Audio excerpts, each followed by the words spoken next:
The former professional racing driver Susie Wolff is a motorsport executive and entrepreneur who has spent more than 20 years at the forefront of gender diversity and representation internationally.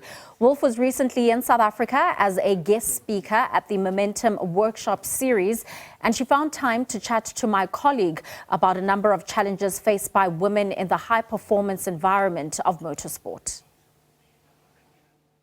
Susie, let's start with careers in motorsport. I think a lot of people see motorsport from a driver's perspective, but it's a big industry. There are many opportunities, top marketers, top strategists.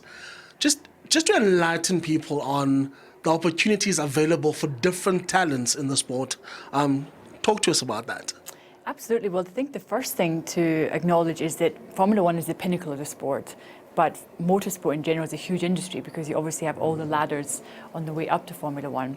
And certainly, even for me at F1 Academy, we're not just focused on the on-track action, because if you go to a Formula One Grand Prix weekend, there's only 20 Formula One drivers, but there are thousands of people there to help with that event on, either from the Formula One team side, from the organisation side, from the promoter.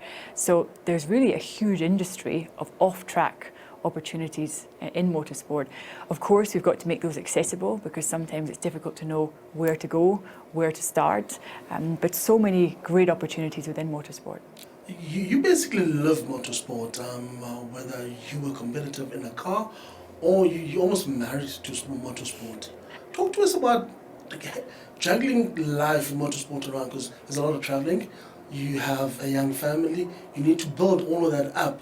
And make sure that every area is taken care of. Talk to us about that. Well, you're right, it is challenging, but I always think of myself as very lucky to have found my passion so early in life.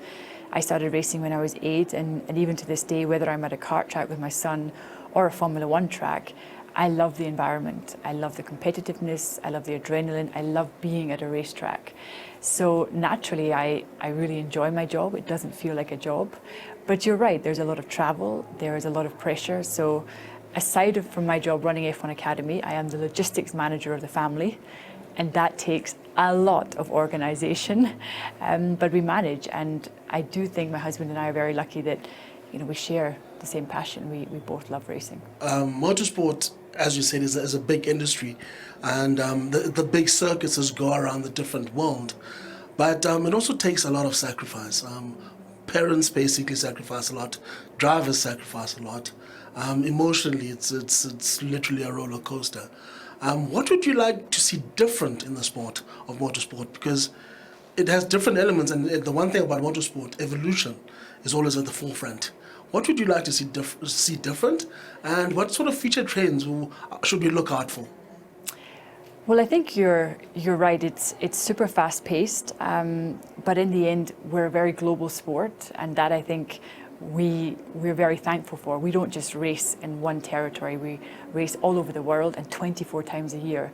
So lots of sporting events happen. The Olympics once every 4 years. Seasons, whereas ours is a long season and touches every continent in the world. So I think that is something very unique. It means there's very little downtime because even when the season finishes, you're already looking on the car for the following season. What I love right now about Formula One is the fact that it's so close. We're seeing the teams fighting for milliseconds to get pole position. The races are going down to the tiniest of margins of who's taking the victory. And I think anyone who watches sport loves to see it being so close and not knowing who could win, because when you have a winner that's consistently winning, it naturally becomes a little bit more boring. But you touched upon one word which I think any person in sport will recognize. In the end, it all comes down to sacrifice. How much are you willing to sacrifice to get to the very top?